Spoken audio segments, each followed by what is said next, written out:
Untamed. 5, 4, 3, 2, 1. The Platform.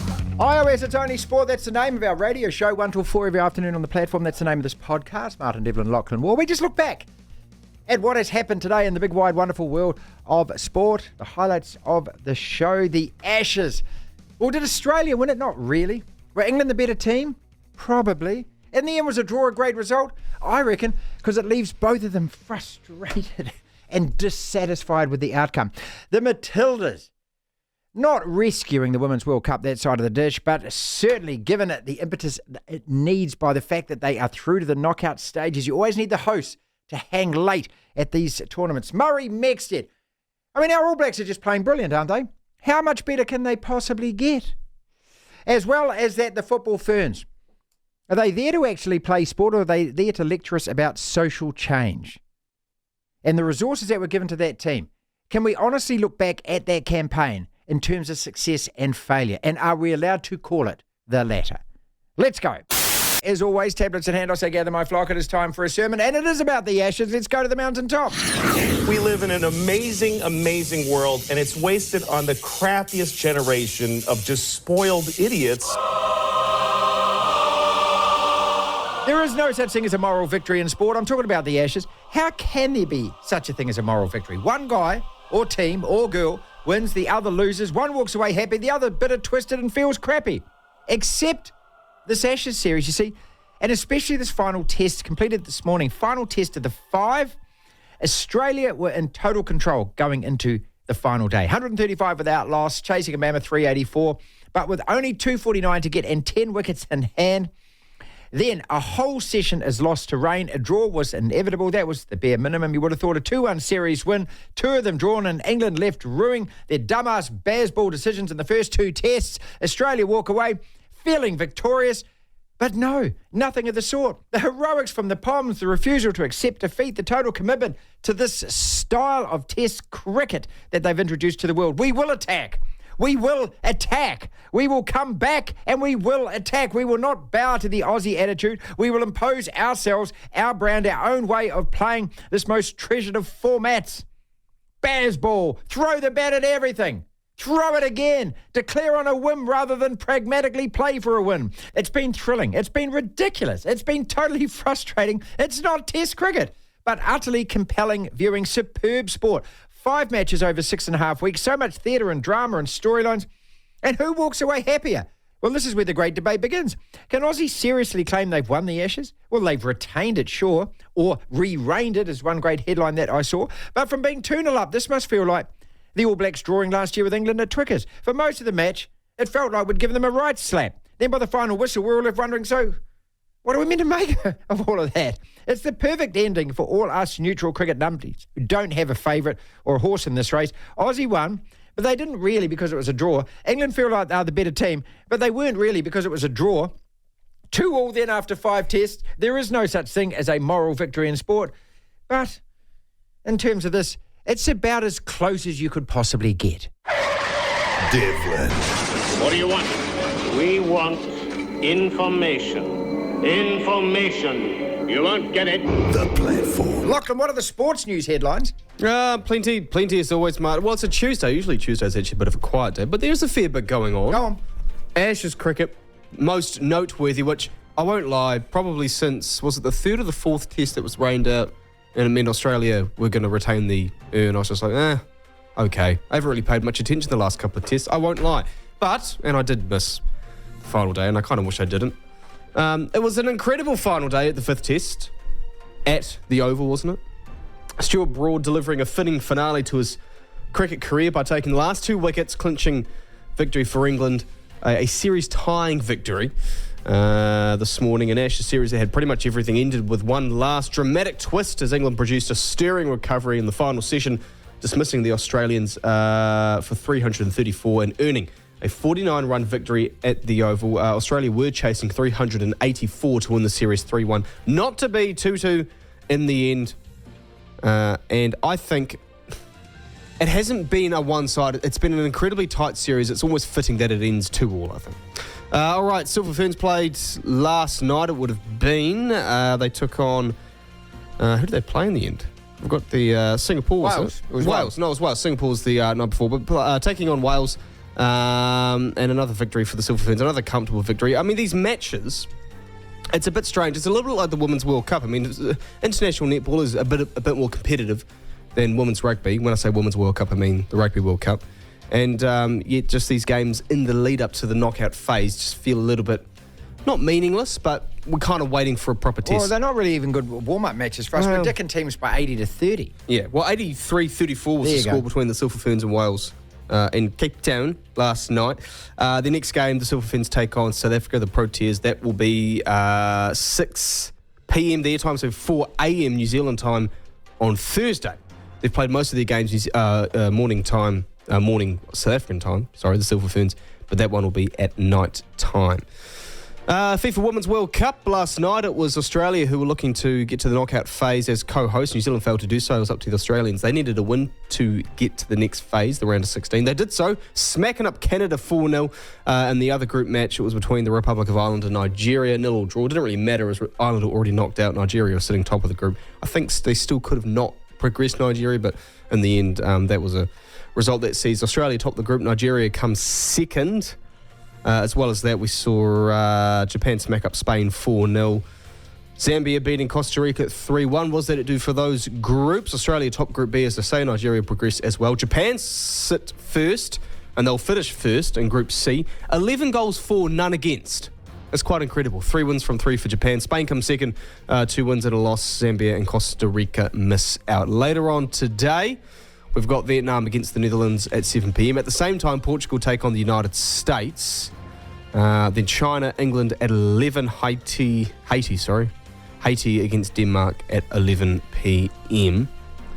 Is there really much else going on? Not really.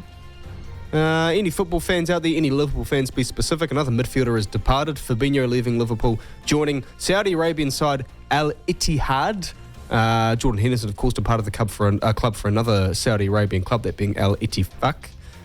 I'm just surfing the sites. Doesn't appear to be a huge amount going on. Some sort of All Blacks post-match storylines ahead of the match as well this weekend. Not really a lot going on there. Stuff about the Football Ferns laying a platform for football in this country and doing the country proud. Well, yes, but there's work to be done in terms of at least, I guess, the eyes on screens, bums on seats for women's football outside of a World Cup. That remains to be seen. But for the time being, Martin, that's what's making you. Devlin.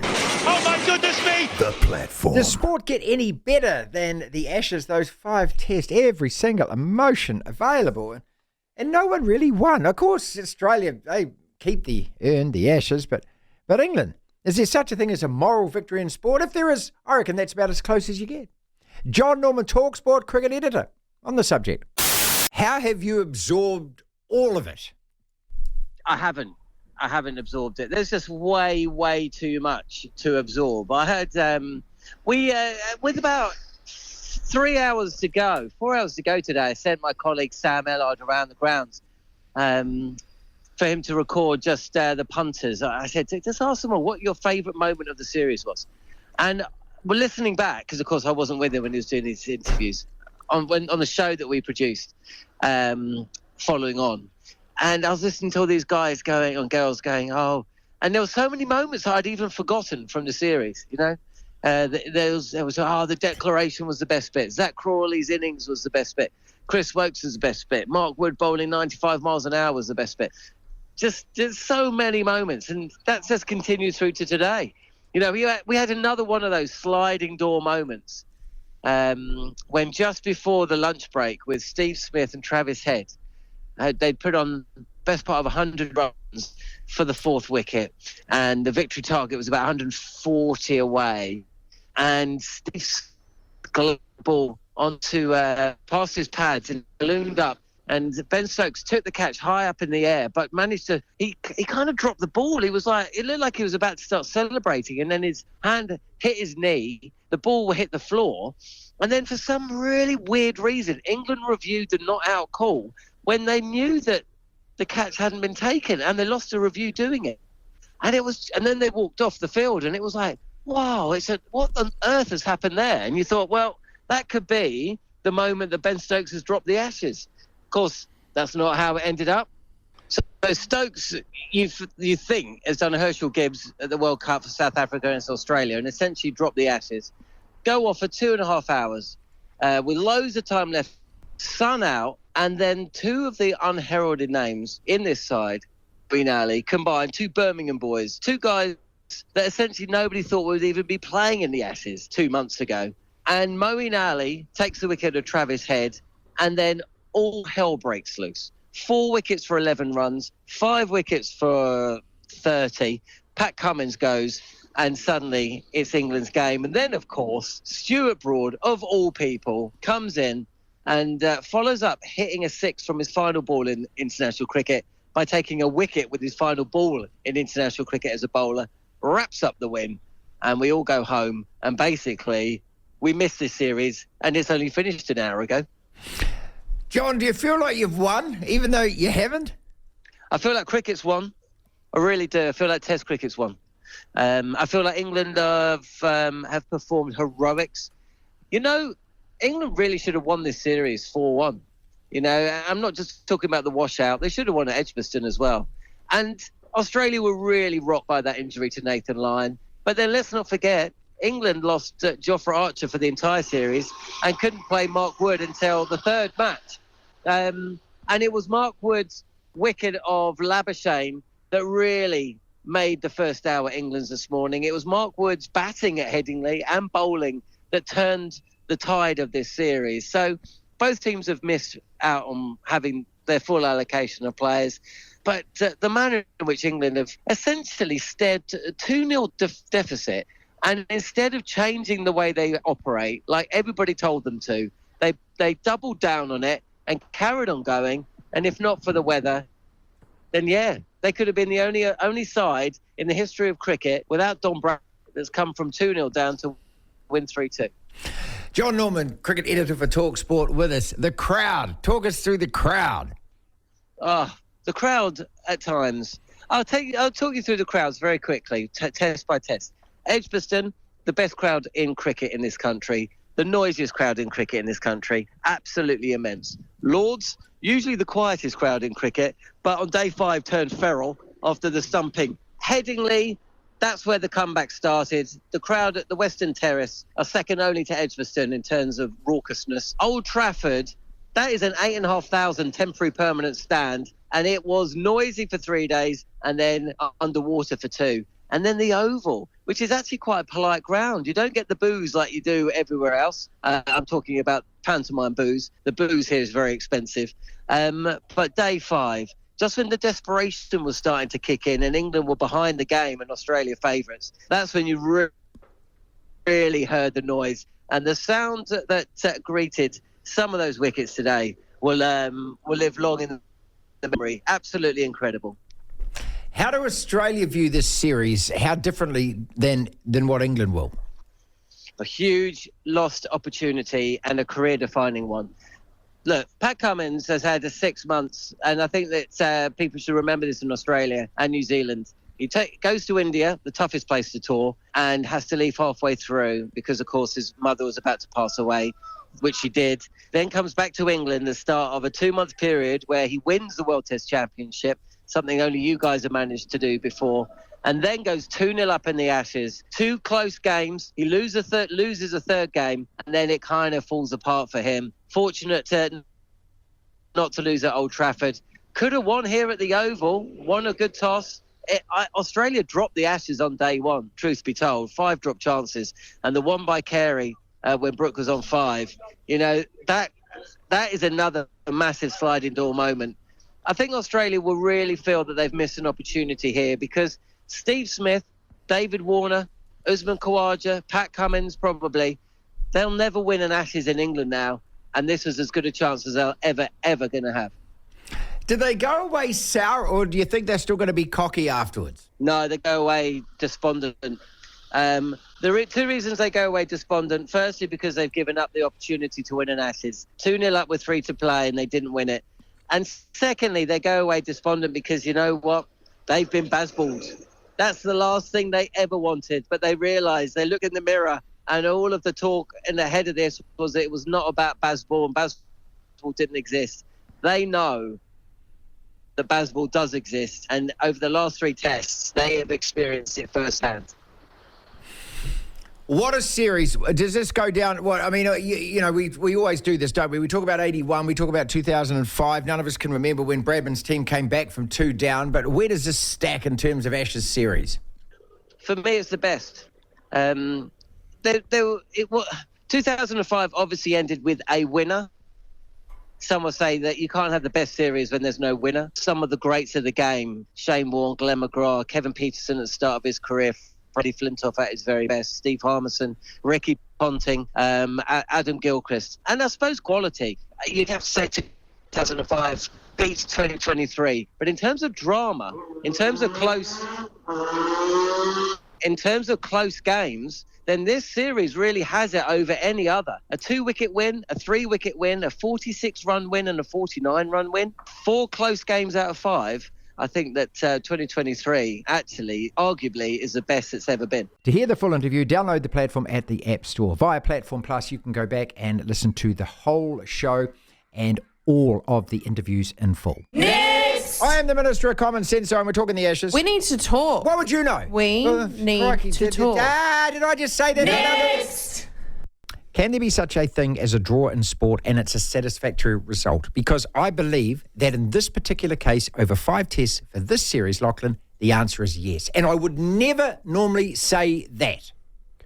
I think so. I mean, we drew with Italy in 2010 at the FIFA World Cup. I with the All accepted that. Whites. I was more than happy. More with than that. happy? Yeah. We drew with Switzerland a couple of nights ago at the Football Ferns. I wasn't happy about that. Well, as a standalone fixture, I would have been typically happy because they're a better team than us. I don't like sharing the trophy. I'm not happy about it. No, I don't like that. There was an incident today in 2021 at the Olympics where with the high jump they decided to share a gold medal. Well, I wasn't happy about that. No, I hate that. But this particular series, and that's the difference, is that you see, I love about American sport, the 2 best words they say in American sport are what?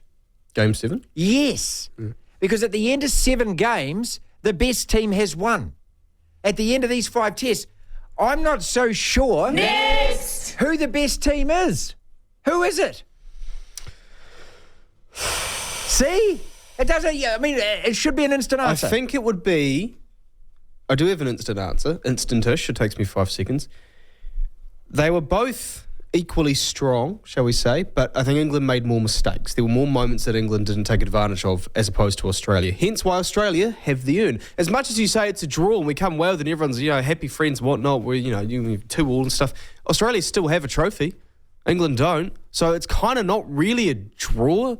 It's a bit like the Ranfurly Shield. Or, who's feeling better or worse, though, after this? Well, you don't feel good if you're England because you didn't win the series. But You don't how have can the you urn. feel great if you're Australia? But you don't feel great if you're Australia. Because you've just been dicked in the last 3 tests. It's a bit like the All Blacks beating the Wallabies in Melbourne last year. I don't think anyone feels good after it. No, that was it, wasn't it? Yeah. I mean, we should have been celebrating. We had a 20-point lead against them. Hey, we're gonna rock and roll here. And then in the end, the referee, Matthew Reynard, helps us out and Brendan Foley doesn't kick us out. And in the end, we get out of Joe. And then in the end, we kind of think, God, that kind of sucked because we just about threw that away. Sour taste in the mouth. Is the moment of the series for you? Next! England's declaration on day 1 at 393 for 8. Yeah, it is. Did they lose it then? Well, they lost it then in the sense that you knew that, no, they're sticking to this ultra-abrasive style that if they're not careful, which I doubt they are, and we found out they're pretty much not, it's going to come back to, excuse my French, but bite them in the arse. And it did, because there was that. I mean, was it the second test on the first day where they had the ball conditions were perfect to take some wickets, right. didn't do anything? How many dropped catches have there been? How many missed stumpings have there been? Then day 2, remember, they were 188 for 1. Yep. They had them on the rack. They had the Australians minus Nathan Lyon at that stage all spread around the boundary. They could have got 2, could have got 3s. Yep. Instead, they just walked it up in the air, went for 6s, lost 5 or 6 wickets.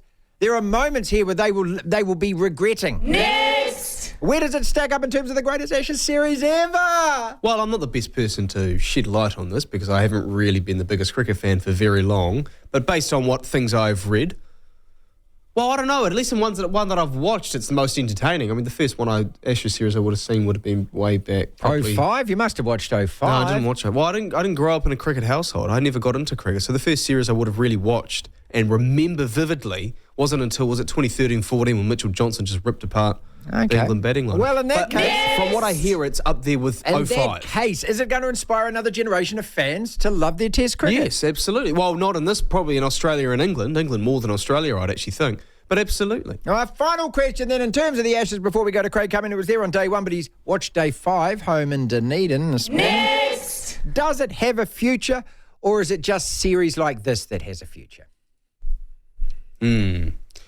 Well, like a New Zealand-Australia series or a New Zealand-England series, for example, would never stir up this sort of drama and fandom because we don't have the history of the series. We don't play enough tests either. We don't play enough tests, but we don't have over 100 years of Ashes cricket to bank off. So the series in itself of the Ashes, yes, that is a future and that'll be fine for decades and decades. But outside of that, I mean, when Australia play India, sure, there's a fair bit of history there. England, India as well. I think Australia, South Africa. I don't like, as a New Zealand cricketing fan and New Zealand cricket as a whole, it's hard to see us playing in a series that stirs up this sort of drama and fandom.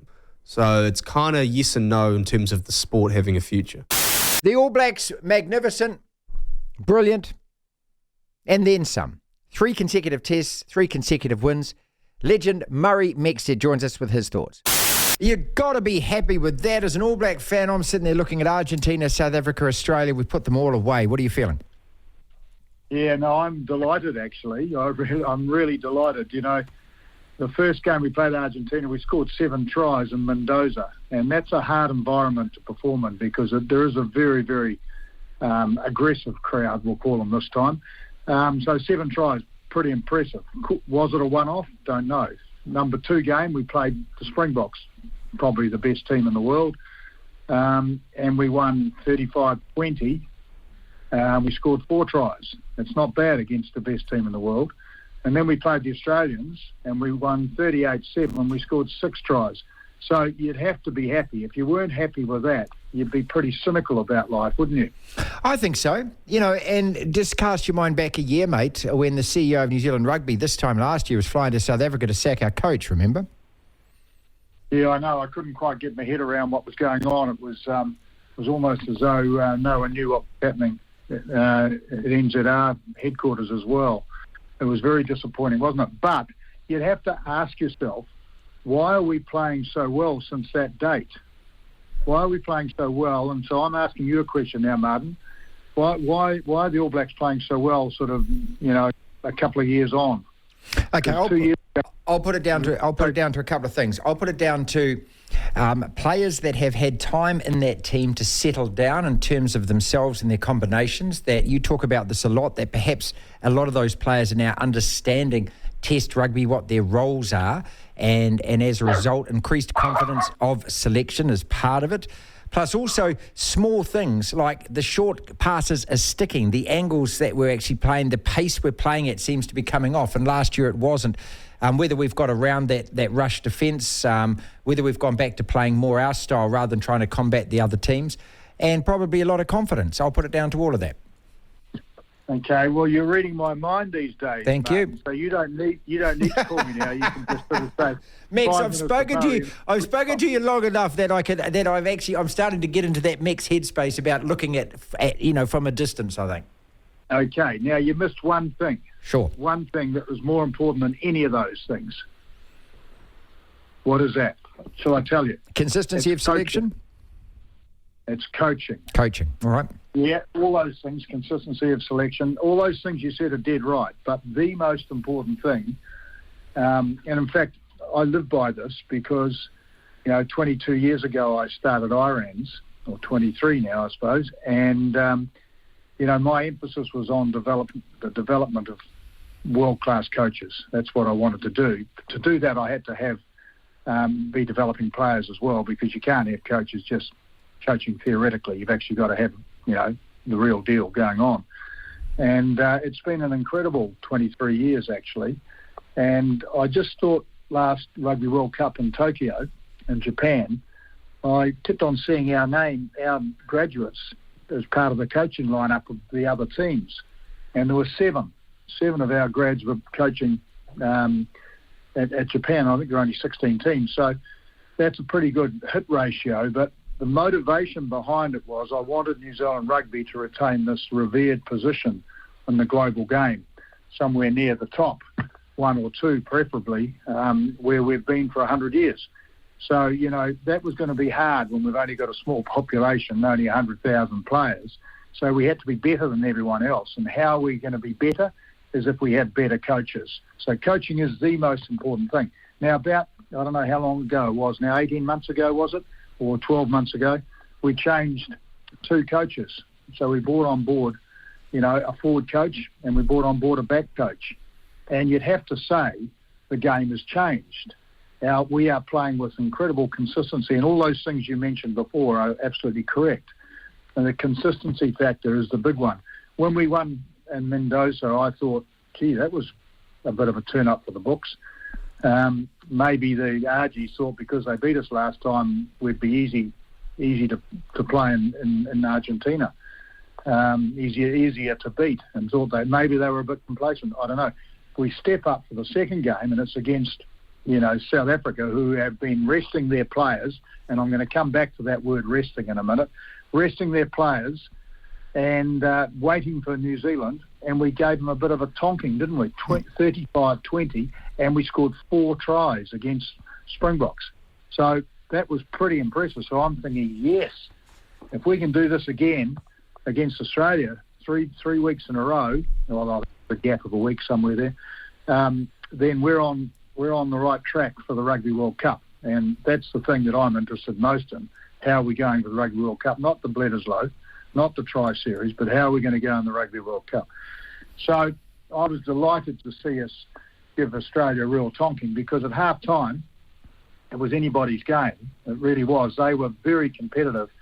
And I've always said that, and when you're playing against top teams, you can feel how competitive they are. And the measure of whether they're ranked 1, 2, 3 or 15 is how long that team can remain competitive during that 80-minute session.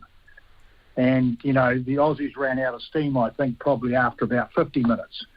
And so, they were competitive.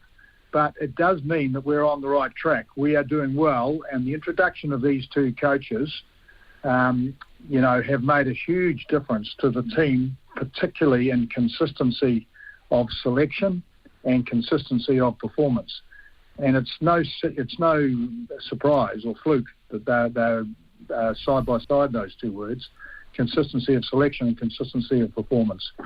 So that's what I reckon. That's what I reckon is going well. To hear the full interview, download the platform at the App Store. Via Platform Plus, you can go back and listen to the whole show and all of the interviews in full. Time to play, though. Next! A little game that Lachlan loves. We need to talk. Lachlan loves. Lachlan, no, you don't have to say anything involved. Next! I suggest something, Lachlan, and you tell me whether the second suggestion has more chance of happening. What is more chance of happening here? The baggy green, the Australian cricketers, concede they didn't win the Ashes and England were, in fact, the better team? Or the Wallabies beat the All Blacks in Dunedin? I'd give the Wallabies a shout in Dunedin, actually. Yes, they have. There is no way they're backing down those Aussies, are they? No. They will pretend it doesn't matter, mate. As I said, it wasn't Mustafa holding up the little baby lion cub, was it? And the Lion King, he looked embarrassed. Pat Cummins when he held that in. Is it Mustafa or Mushafa? Mustafa. Whatever his bloody name is, mate. Everyone knows who I'm talking about. What is more chance of happening? The Australian cricket team concede they didn't win the Ashes and England were, in fact, the better team. Or someone other than New Zealand or Australia will contest the World Netball Champs final. Ooh, what's more likely? What is more chance of happening? What's more chance of happening? The second one, yeah. I could see, because the way it works, we'll play either Australia or England in the semis, and then the other one will play probably Jamaica or South Africa. That's right, yep. So there's actually a good chance that one of us or Australia gets knocked out in the Jamaica semis. were damn good at the Commonwealth Games Well, last they year. beat Australia before the final, and we lost to them in the final. And we couldn't play them in the semi. They were 15-6 up after a few minutes. So, all right, you think that is more chance of happening? All right. Next! What is more chance of happening? The Australian cricketers concede that they didn't actually win the Ashes. They retained the Ashes, and England were, in fact, the better team. Or Max Verstappen doesn't win another race in this year's Formula One. Come on. The first one. Okay, so absolutely. the Australians are going to actually admit they aren't the better team.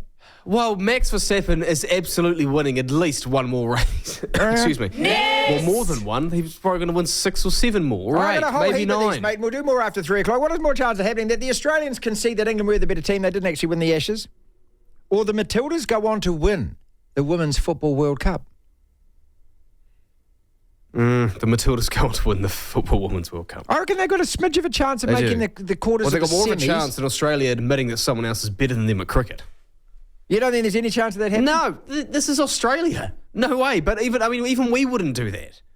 They're not going to return home, though, to a ticker tape welcome, are they? The Australian cricket public isn't going to be turning up to the airport in their thousands to welcome home a victorious Ashes side from England, are they? No. No. No. Well, no. It's like, as you said, and you made a great comparison earlier, it's like the All Blacks winning in Melbourne last year. Yay, we retained the Bledisloe. But what was the feeling when they came back to New Zealand? It's like, you've kind of in there. We kind of probably should have lost that game. Next. What is more chance of happening before we go to our historical interlude, as we always do before the 3 o'clock news? The Australian cricket team concede they didn't win the Ashes, and England were in fact the better team, or the Eels make the 8. The Eels make the 8. That's absolutely got more chance. You know, the Eels have got absolutely. The Eels have got zero That chance. is much more chance You of think happening. the big Bob come to our rescue here, mate? The Eels are sitting in 11th spot. They're only 2 points off the top 8. That's right. They are 10 and 10. How many games do they have left? 4 5 left or 6? to play. They've got 4. 4 left to play. I'll just run you down their Well, shed. they could go 4-0 and then a bunch of other teams could choke. Australia are not going to admit that they didn't win the Ashes and Okay, England were better. here we There's go. no way that's happening. The Eels play the Dragons, Win. Broncos, Loss. Roosters, Loss. Panthers. Loss. Okay. Okay, right. So And there's one no... of- well, by then the Panthers might have the minor premiership locked up. You never know. Final one then. Next. What is more chance of happening, Lachlan? And we'll do more of these after 3 o'clock. The Australian cricket team can see they didn't win. They didn't win, they don't know. England were, in fact, the better team. Or England accept and admit that baseball cost them this series. So there's your choice. The Aussies have got to admit they weren't the better team and they didn't actually win this, or England fess up and actually say baseball cost them. Well, if England do that, they're more or less throwing their coach under the bus. And so I'd say the first one's more likely to happen. That Australia say they didn't win the Ashes. Well, tell me what's more true. Australia didn't win it, England were the better team? Well, or technically, Australia didn't win it. They drew the series, See, but I they think- retained the urn. I think there's truth in both of these. I think England were the better team, and I also think that... Really? You do? I think absolutely they were the better team. In the last 3 Well, hold tests, up, hold up. 3 tests out of 5, they were the better team, and baseball Well, good cost stuff, them. but they didn't I win the think series. I think both of those... If they were the better team, they would have won the series. Well, rain intervened. but Otherwise, ignoring the rain as well as that, they lost 2 tests Why and did they won lose 2 them? tests. Why did they lose those 2 because tests? of themselves. Because of baseball, very bad exactly, baseball, because bad, of bad, themselves. bad. You All I can can go. do is I mean, bad, it's like bad it's like a baseball. quarterback throwing 5 touchdowns, but also 5 interceptions. Brett Favre, there's he the guy's won name. and lost the game. That's Brett right. Favre was a huge reason why the Vikings were so good back in 2009. He was also the reason cost them that a their Super season Bowl. ended. That's it, because he threw a stupid pick off his wrong Yeah. foot. So we agree on that. All right. The Matildas did what their cricketers couldn't, and that was win last night, and comfortably over Canada, propelling them through to the knockout stage of the World Cup. How important is this in terms of the tournament and keeping interest levels up and excitement attached over the next few weeks? And also, just how are they reacting in Australia? Josh Parish joins us from Stats Perform. I have never seen a stadium go off like that before for an Australian national team, honestly. It was the best national team atmosphere, Socceroos or Matildas, I've ever been in by a wide margin. It was just the perfect performance, the perfect night, and the perfect crowd for the occasion. Yeah, just explain that a little bit more. What kind of crowd was it compared to other sporting crowds that you see at Australia's stadiums? Because here in New Zealand, when the women play, it's always called a different kind of crowd. I'm not sure that it was. I think everyone was so fired up for this game because it was do or die, because the Matildas had to win to get out of the group. Because of the particular dimensions of the ground at Swan Street, it's a bit smaller than, the Suncorp, a lot smaller than Allianz Stadium in Sydney. It's only 27,000 with slightly reduced capacity because of the media facilities that FIFA had to put in for the tournament, but it sounded like 100,000. I honestly don't think it could have been louder at the G, just because of how packed in you are and how close to the pitch you are at Swan Street. And everyone was just absolutely fired up for the game. I think the hot start and the early goal really helped the atmosphere as well. And every time the Matildas went forward, the place was just going absolutely wild. I think my ears are still ringing. How important for not only just the Matildas, but the tournament that Australia are through? I think it's pretty big.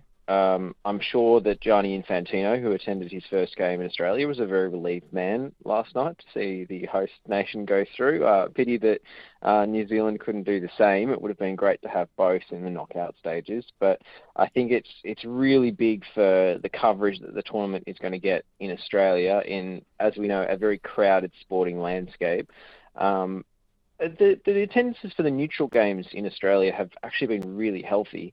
So it still would have been great if the Matildas had gone out, but there would have been a slightly flat and empty feeling to the whole thing. And I don't think it would have got as much play and as much airtime in the mainstream media. And certainly the TV ratings wouldn't have been anywhere near as good. So I think it is really important for the sport and for the tournament.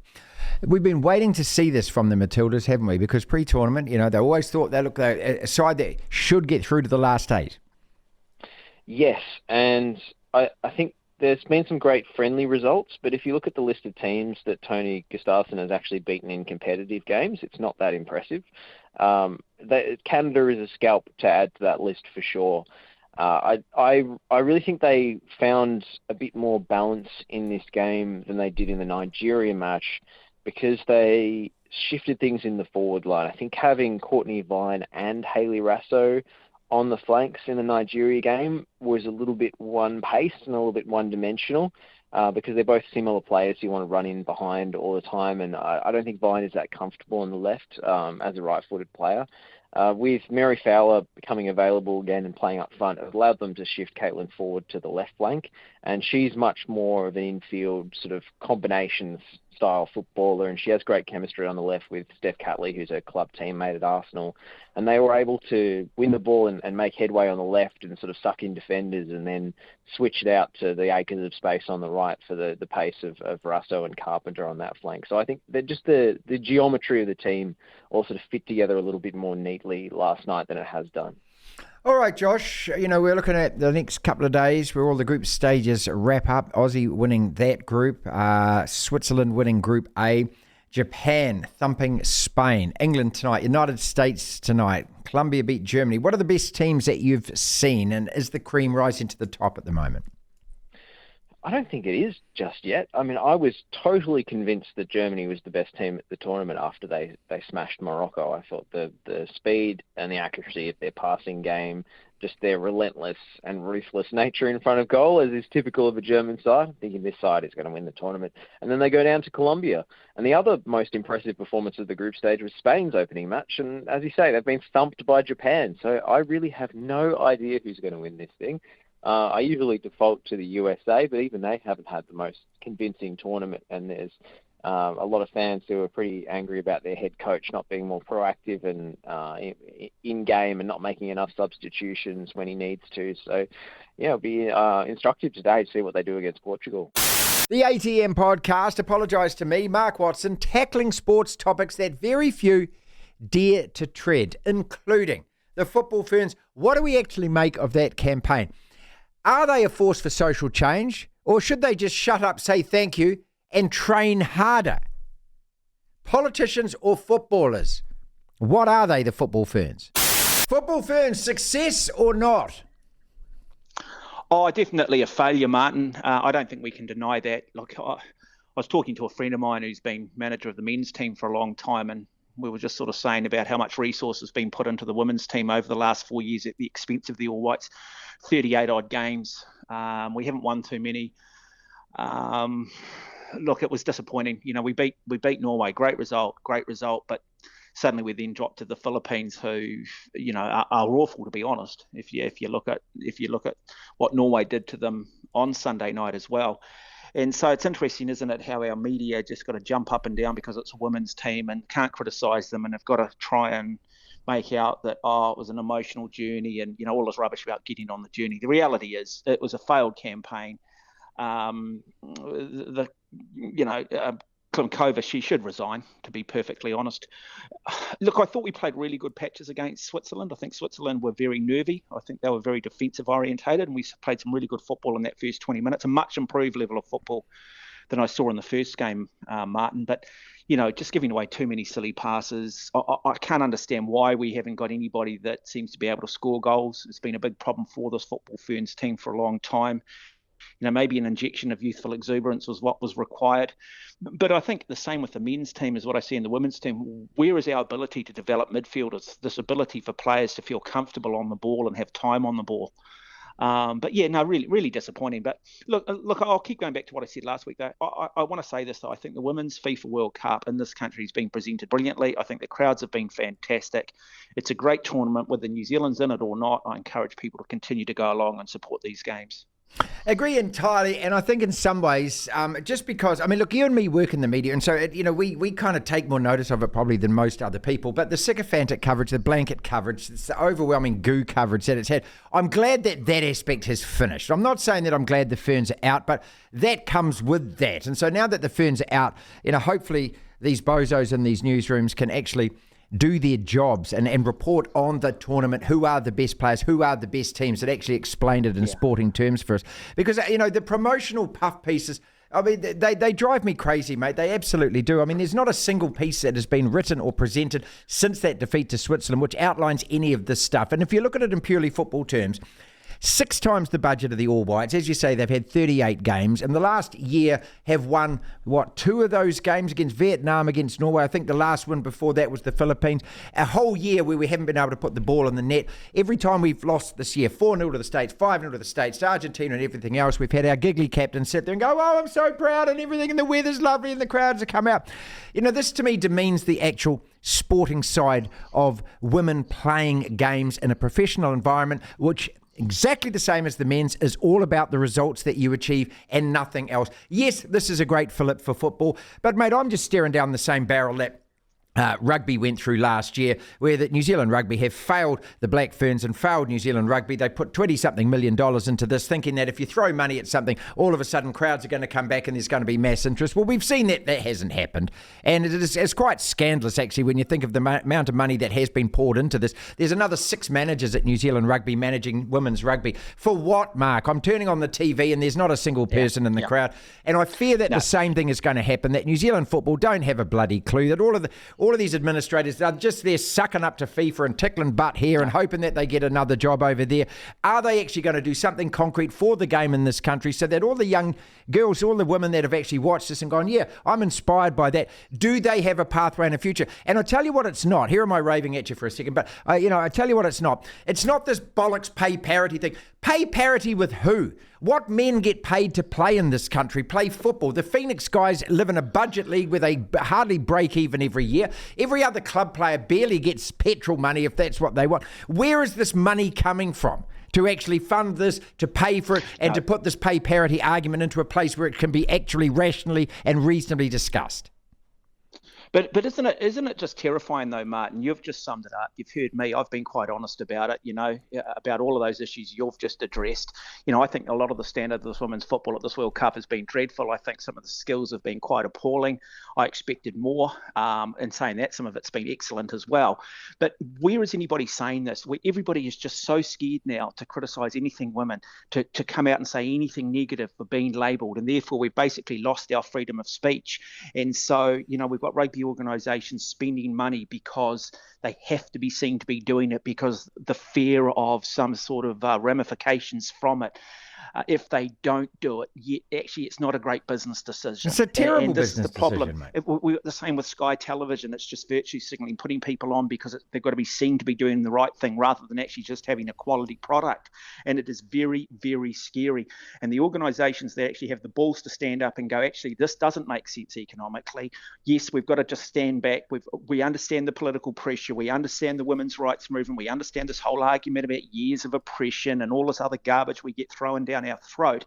At some point, just stand up and go, no, we're going to let it organically grow. We're going to slow down here and we're going to get the basics right first rather than just buying into or getting sold by a very left-wing media about what should be done. The same people that jump up and down, Martin, we've said this, the same journalists that jump up and down, who argue for pay parity, who talk, who can only say positive things about this Football Ferns performances, are the same ones that don't turn up themselves. They're not turning up any week to go and watch the Farah Palmer Cup.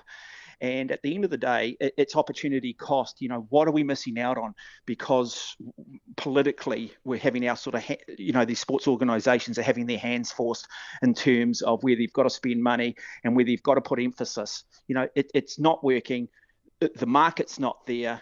I'm not sure that the depth is there. To hear the full interview, download the platform at the App Store. Via Platform Plus, you can go back and listen to the whole show and all of the interviews in full.